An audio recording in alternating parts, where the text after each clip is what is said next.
Bismillahirrahmanirrahim. Assalamualaikum warahmatullahi wabarakatuh. Alhamdulillah. Wassalatu wassalamu ala rasulillah wa ala alihi wa sahbihi wa mawala amma ba'd.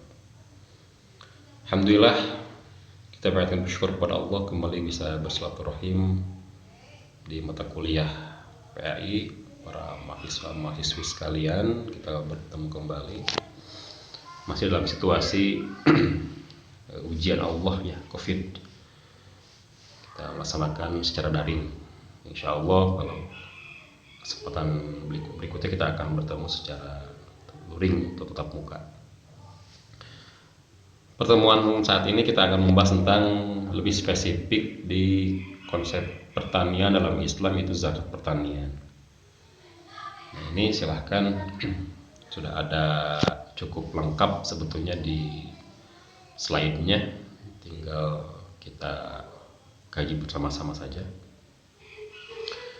Baik, ini zakat pertanian, ini bagian dari zakat ya. Karena zakat itu memang luas konsepnya, belum lagi mengenai harta itu memang ada konsep zakat, kemudian juga ada sodako, ada infak juga, bahkan zakat pun sangat banyak variasinya gitu dalam Islam gitu. Yang pertama sebetulnya konsepnya adalah bahwa harta ini milik Allah pada hakikatnya, yang kita diberikan amanah untuk menjaganya. Ya, kalau amanah kan sebetulnya titipan, artinya ketika misalkan diambil oleh pemiliknya jangan masalah sebetulnya. Kita dititipi sesuatu oleh seseorang yang kemudian seseorang itu mengambilnya, jangan ditahan, jangan diakuk itu milik kita, jangan diambil sebagai hak kita, tapi harus dikembalikan kepada para pemiliknya, kepada pemiliknya. Ini gambaran ya. Jadi secara konsep Islam, harta adalah milik Allah yang dititipkan kepada orang-orang yang mukmin dan soleh sebetulnya. Karena nanti kalau dititipkan kepada orang-orang yang bukan orang-orang mukmin atau bukan orang-orang yang soleh, maka penggunaannya akan tidak sesuai dengan kehendak keinginan yang dititip, yang menitipkan. Baik, zakat pertanian.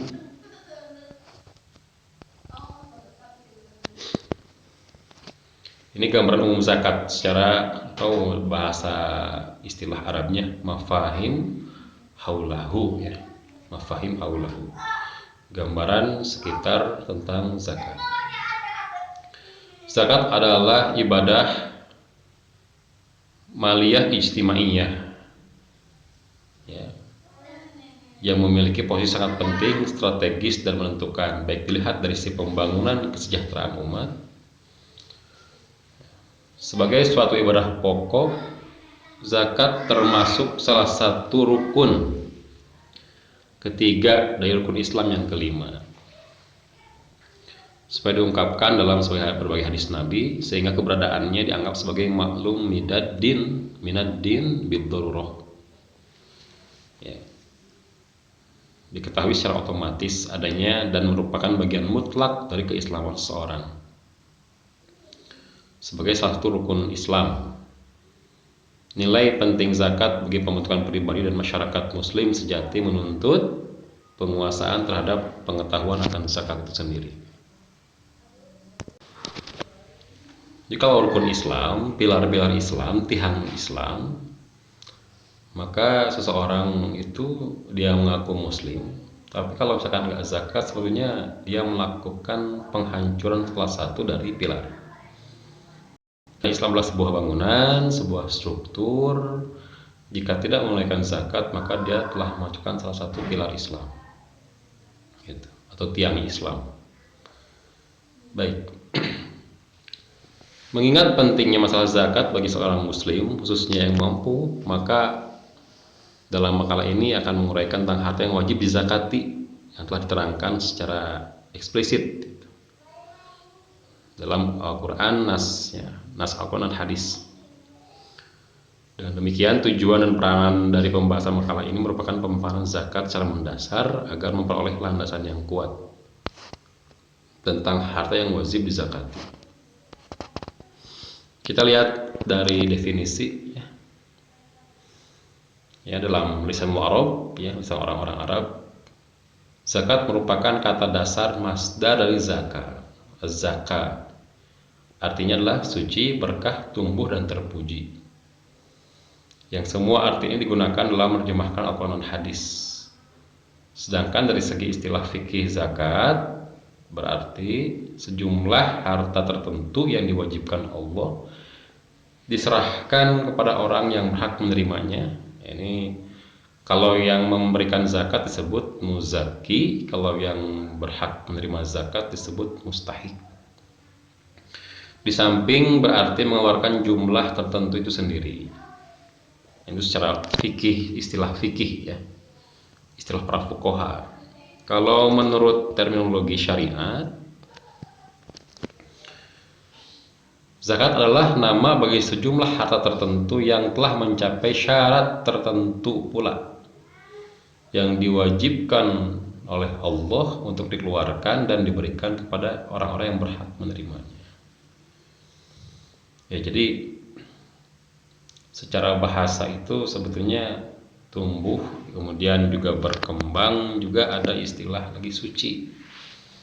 Makanya ada istilah zakat itu ada zakat fitrah, kemudian ada zakat mal. Kalau zakat fitrah kan setiap tahun itu ada waktunya di H-1 ya, H-1 Idul Fitri, atau ada waktu mubah ya, waktu zaiz, boleh di awal Ramadan pun juga boleh sebetulnya. Tapi yang lebih afdal adalah ketika sudah masuk di bulan akhir Ramadan, hanya sampai sebelum salat Id gitu. Kalau zakat mal itu tidak ada waktu dalam artian mau kuta gitu ya, kita mau kuta, akan tetapi konsepnya adalah yang penting sudah mencapai nisab dan haul itu setahun gitu. Jadi kalau misalkan secara akar katanya tumbuh berkembang, jadi tidak ada sebetulnya orang-orang yang ketika mereka berzakat maka akan berkurang harta, itu nggak ada, atau jadi miskin gitu, nggak ada konsep itu, karena akan tumbuh berkembang bahkan berkah ya, ziyadatul khair, berkembang berkah, bertambah kebaikan, bahkan bisa mensucikan seluruh aspek dalam jiwanya, kemudian juga hartanya, pikirannya, itu zakat. Dan konsep tazkiyah itu, zakat itu baik tazkiyatun nafs atau tazkiyah amwaliyah, pembersihan jiwa maupun pembersihan harta, adalah salah satu misi risalah, salah satu misi kerasulan. Dalam sebuah ayat Ali Imran 164 disampaikan, Ba'da'udzu billahi minasyaitonir rajim, bismillahirrahmanirrahim. Laqad manallahu 'alal mu'minina idh ba'atsa fihim rasulan min anfusihim yatlu 'alaihim ayatihi wa yuzakkihim wa yu'allimuhumul kitaba wal hikmah wa in kanu min qablu lafi dhalalin mubin. Jadi kalimatnya di surah Ali Imran ayat 164 ada kalimat tentang wa yuzakkihim, dan mensucikan mereka. Jadi ketika Allah membangkitkan seorang nabi, mengutus seorang rasul kepada sebuah masyarakat, misalkan masyarakat jahiliyah di zaman nabi, maka termasuk misinya atau peran fungsinya adalah mensucikan mereka, baik jiwanya minadzanbi, minasyirki ya, dari dosa, dari kemusyrikan, juga tazkiyatun mal, pembersihan hartanya. Karena nanti akan ada proses pengambilan oleh Rasulullah yang diperintahkan Allah, baik untuk infak maupun untuk zakat maupun sedekah. Baik, kita lebih spesifik membahas tentang definisi zakat pertanian. Zakat pertanian atau zakat tanaman-tanaman ya, ialah satu zakat yang dikenakan atas makanan asasi, makanan pokok yang mengenyangkan, yang telah cukup nisab maksudnya, dan haulnya. Hasil tanaman yang wajib dizakatkan adalah biji-bijian dari jenis makanan asasi yang mengenyangkan dan tahan lama jika disimpan, seperti padi, kurma, jagung, gandum, dan sebagainya.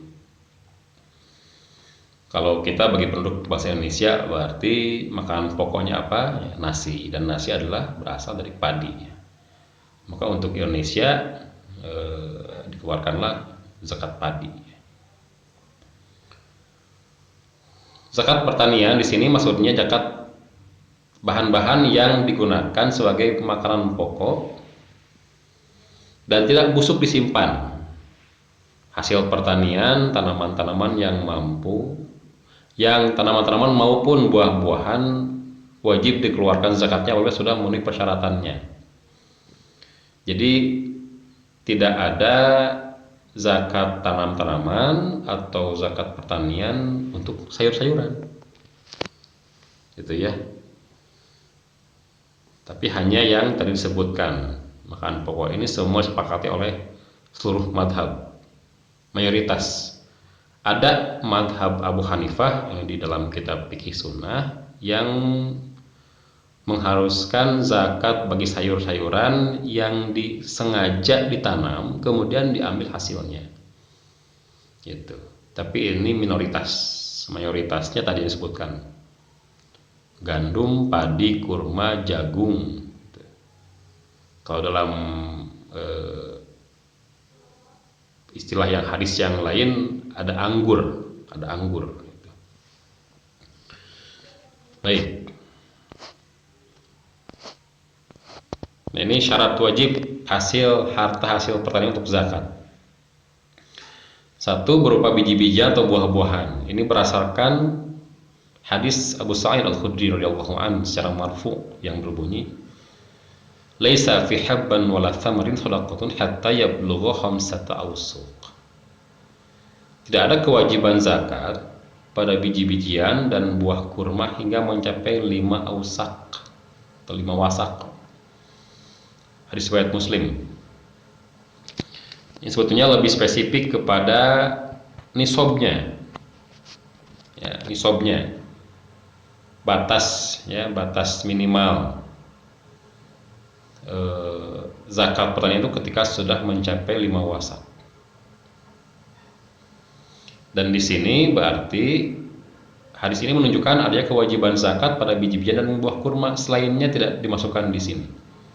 Maksudnya tadi membahas juga tentang sayuran, di sini tidak ada kewajiban itu. Kemudian syarat wajib harta hasil pertanian untuk zakat. Bisa ditakar, akan diukur dengan wasak, yaitu satuan alat takar. Seperti dalam hadis di atas, syarat ini masih diperselisihkan para ulama. Syekhul Islam Ibnu Taimiyah seorang tokoh ulama dari Baghdad yang walaupun memang sedikit agak kontroversial bagi sebagian saudara kita, ya, menolak terhadap pemahaman Ibnu Taimiyah. Tapi kita di sini mencantumkan juga, insya Allah, ya, karena ini bab fikihnya bukan bab akidahnya. Karena yang menjadi kontroversial dari Ibnu Taimiyah itu yang dianggap berbeda dari sisi akidahnya. Gitu. Syekhul Islam Ibnu Taimiyah rahimahullah menyanggah persyaratan dapat ditakar. Beliau rahimahullah menyatakan bahwa syarat dapat ditakar itu hanya ada pada komoditi ribawi saja, agar terwujud kesejahteraan yang muktabar. Dan syarat ini tidak berlaku dalam masalah zakat. Beliau rahimahullah merajih itu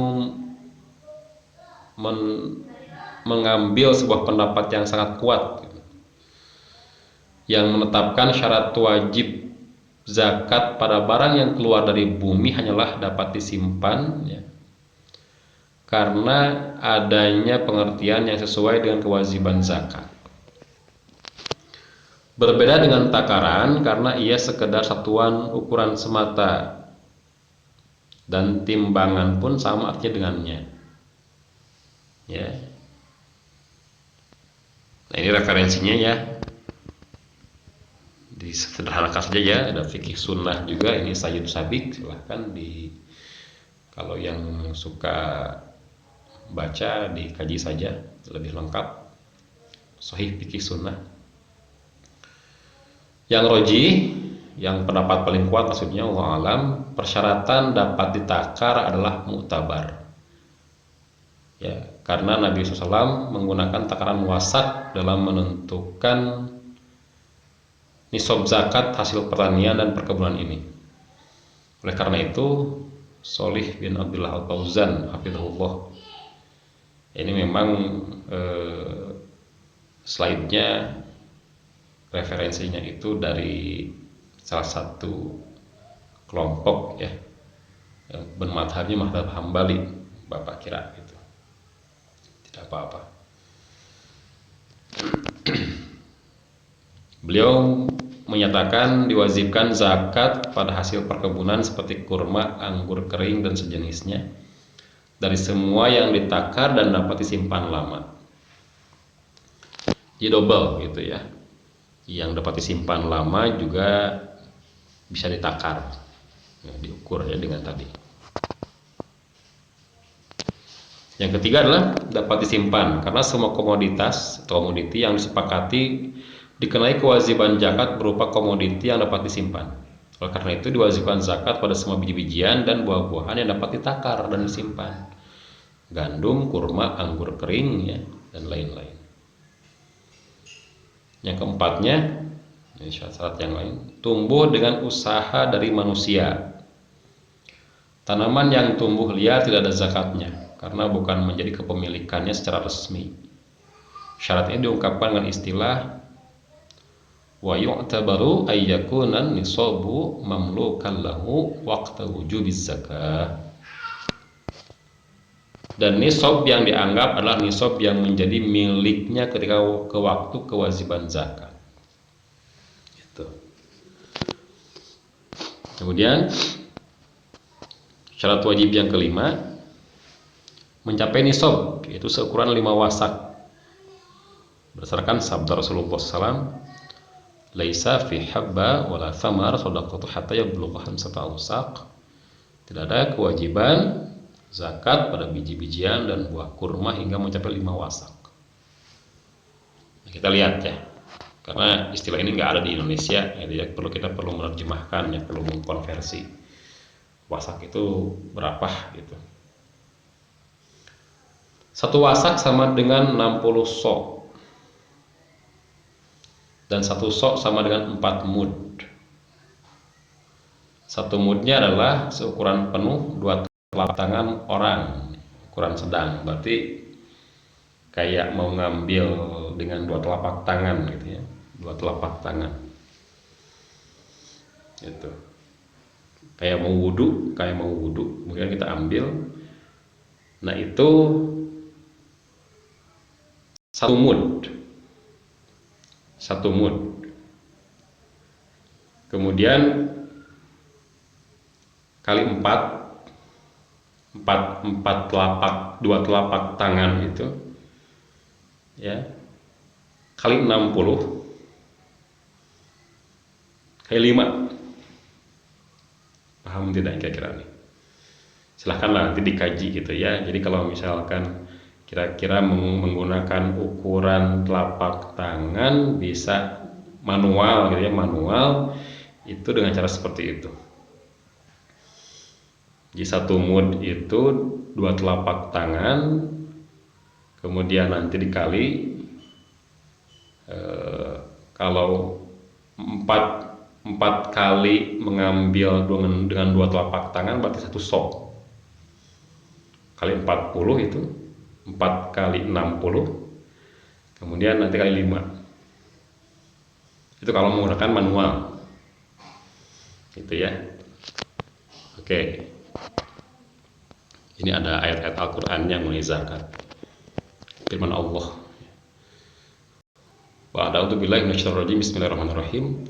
Ya ayyuhalladzina amanu anfiqu min thayyibati ma kasabtum wa mimma akhrajna lakum minal ard wa la tayammamul khabitha minhu tunfiquna walastum biakhidhihi illa an takmidu bihi fihi wa'lamu anallaha ghaniyyun hamid. Hai orang beriman, nafkahkanlah di jalan Allah sebagian dari hasil usahamu yang baik-baik itu, dan sebagian dari apa yang kami keluarkan dari bumi untuk kamu, dan janganlah kamu milih yang seburuk-buruk lalu kami menafkahkan daripadanya, padahal kamu sendiri tidak mau mengambilnya melainkan dengan memincingkan mata terhadapnya, dan ketahuilah bahwa Allah Maha Kaya. Ini secara sederhana, maka yang wajib dizakati atau dinafkahkan, diinfakkan adalah hasil usaha kita, dan kemudian yang kami tumbuhkan, keluarkan dari bumi. Ini spesifik dari bumi, tanaman-tanaman, tumbuhan-tumbuhan ya, gitu. Dan perintahnya janganlah kamu memilih yang buruk-buruk lalu kami menafkahkan daripadanya, gitu. Kemudian ayat yang kedua, Bismillahirrahmanirrahim. Wa huwa alladzi ansha'a jannata ma'rusyatin wa ghayra ma'rusyati wan nakhla waz zar'a mukhtalifan ukluhu waz zaituna war rumman mutasyabiha wa ghayra mutasyabih kulu min thamarihi idza famara wa athu haqqahu yawma hasadi wa la tusrifu innahu la yuhibbul musrifin. Dan dialah yang menjadikan kebun-kebun yang berjunjung dan yang tidak berjunjung, pohon kurma, tanaman-tanaman yang bermacam-macam buahnya, zaitun dan delima yang serupa ya, bentuk dan warnanya dan tidak sama rasanya.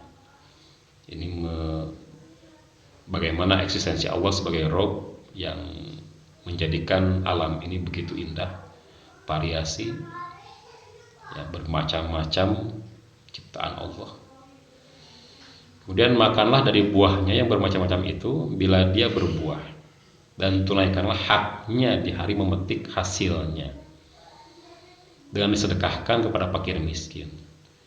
Jadi ini hak ya. Kita harus menunaikan hak itu, yaitu zakatnya. Kalau kurang ya namanya bukan zakat, sedekah. Kalau misalkan sudah mencapai nisab atau sudah mencapai haul, tadi dua syaratnya, haul dan nisab, maka ini berarti zakat pertanian. Kalau misalkan di bawah, sedekah bisa, infak bisa. Dan janganlah kamu berlebih-lebihan, sesungguhnya Allah tidak menyukai orang-orang yang berlebih-lebihan. Nah ini kemudian nisabnya, ukuran dan cara mengeluarkan zakat. Tadi saya sampaikan bahwa adapun nisabnya ya, batas minimal hitungan pengeluaran zakat itu adalah 5 wasak. Berdasarkan sabda Rasulullah SAW, tidak ada zakat di bawah 5 wasak. Jadi kalau misalkan di bawah 5 wasak, sedekah saja, sedekah. Ya.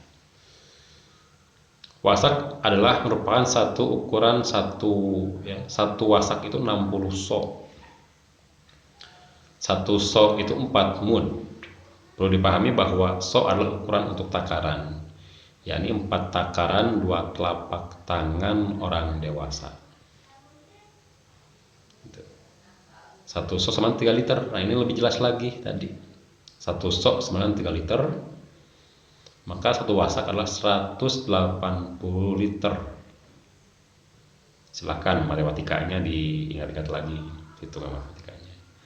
Sedangkan nisab pertanian 5 wasak sama dengan 900 liter. Atau dengan ukuran kilogram yaitu kira-kira 653 kilogram.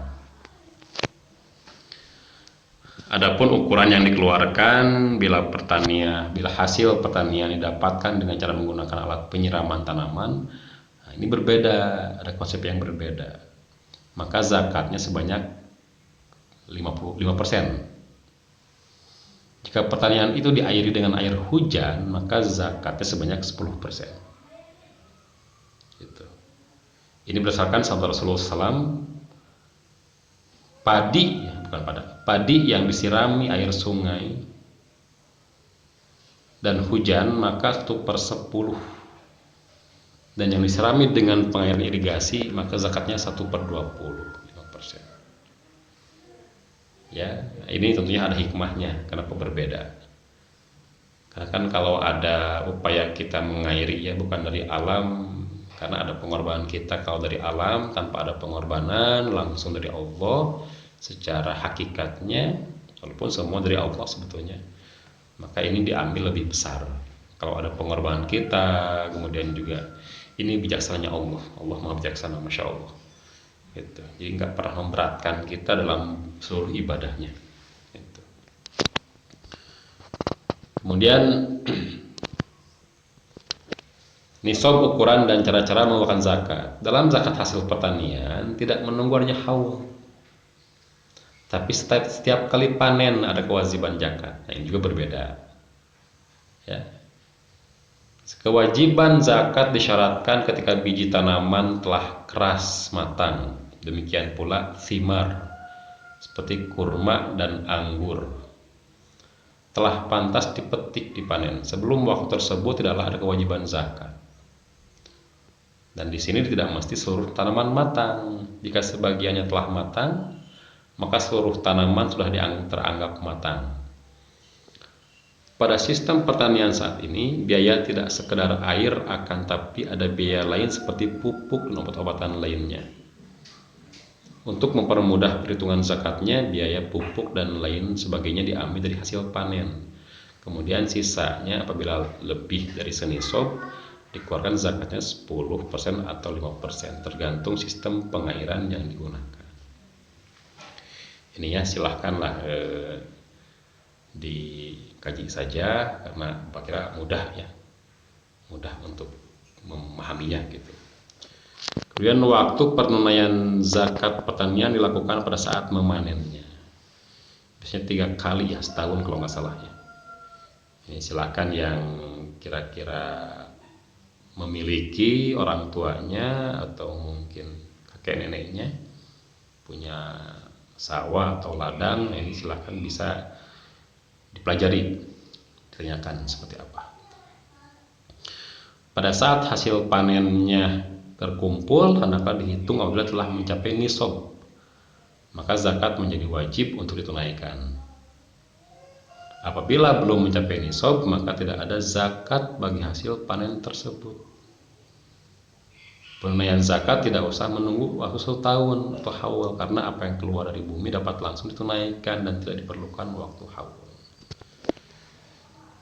Jadi terkumpul panen, kemudian sudah sampai nisab, maka wajib.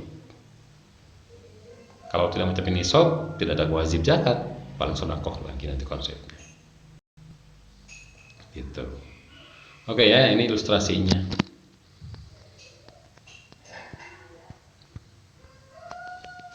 Dengan nisab padi gitu. Secara sederhana. Nah, ini tanaman-tanaman yang lain yang dianggap untuk di Indonesia ini bisa dikeluarkan zakatnya. Ini ukurannya. Untuk gabah, untuk beras gitu ya. Untuk kacang tunggak, kacang hijau, jagung, nah ini ukurannya. Gitu. Kalau gabah 1 ton lebih. Kalau beras ini 815 kg, lebih gitu ya. Kacang tunggak, kacang hijau, jagung 120. Ini setiap panen kalau ada mahasiswa sekalian, kemudian orang tuanya memiliki tanaman atau pertanian ladang yang disebutkan di sini, silahkan setiap panen dan mencapai nisab, gitu ya. Jadi kalau syarat nisab dan haul itu untuk zakat yang lain, bukan pertanian. Tapi kalau pertanian ketika ada nisab saja gitu, dan setiap panen tidak perlu menunggu haul. Tapi kalau tidak sampai nisab panennya, itu nggak ada kewajiban zakat. Yang disunahkanlah sedekah gitu ya. Ini diperkuat lagi, nisab zakat pertanian adalah 5 wasak. Demikian pendapat jumhur mayoritas ulama, berbeda dengan pendapat Abu Hanifah. Abu Hanifah Ya, dia sebutkan juga agak berbeda. Dalil yang mendukung pendapat jumhur adalah hadis walaisa fi maduna khamsil awsaq sadaqah. Tidak ada zakat bagi tanaman di bawah 5 wasak. Gitu. Nah, ini lebih sederhana lagi, sekitar 720 kg. Taruhlah ya kita menganggap satu sok sama dengan 2,4 kg, maka nisab zakat tanaman 5 wasak ya kali 60 sok per wasak kali 2,4 kg, satu sok itu 20 kg. Dalil yang menunjukkan hal ini adalah hadis Ibnu Umar fi masaqatis sama wal uyun aw kana athariyan ushr wa masukya bin nawhi nisful ushr. Tanaman yang diairi dengan air hujan atau mata air dengan air tidak hujan maka dikenai zakat 10%. Jadi memperkuat tadi. Sedangkan tanaman yang diairi dengan mengeluarkan biaya maka dikenai zakat 20/20 atau 5%. Simpulannya, ini zakat pertanian adalah zakat yang dikenakan atas makanan asasi yang mengenyangkan yang telah cukup nisab dan haulnya. Haul di sini berarti panen, gitu ya. Nisab berarti 5 wasak. Kurang dari nisab tidak perlu zakat dan tidak harus menunggu 1 tahun. Gitu. Hasil tanaman yang wajib dizakatkan adalah biji-bijian dari jenis makanan asasi yang mengenyangkan dan tahan lama jika disimpan seperti padi, kurma, jagung, gandum dan sebagainya. Contohnya bagi penduduk Indonesia makanan asasinya adalah nasi. Sementara nasi dihasilkan daripada padi, maka zakat pertanian yang sesuai dikeluarkan bagi negara Indonesia adalah zakat padi. Zakat pertanian di sini dimaksud dengan bahan-bahan yang digunakan sebagai makanan pokok dan tidak busuk disimpan dalam jangka waktu lama. Hasil pertanian tanaman-tanaman maupun buah-buahan wajib dikeluarkan zakatnya apabila sudah memenuhi persyaratannya. Oke, itu alhamdulillah sudah selesai. Silakan nanti Bapak akan kasih slide-nya untuk dikaji, dibaca, dan mudah-mudahan bisa diaplikasikan bagi yang memang orang tuanya memiliki sawah, kemudian ladang dan sebagainya. Pada saat mencapai atau sampai panen dan mencapai nisab, silakan untuk dikeluarkan zakatnya dan diingatkan pula. Terima kasih. Aku Hada wa assalamualaikum warahmatullahi wabarakatuh.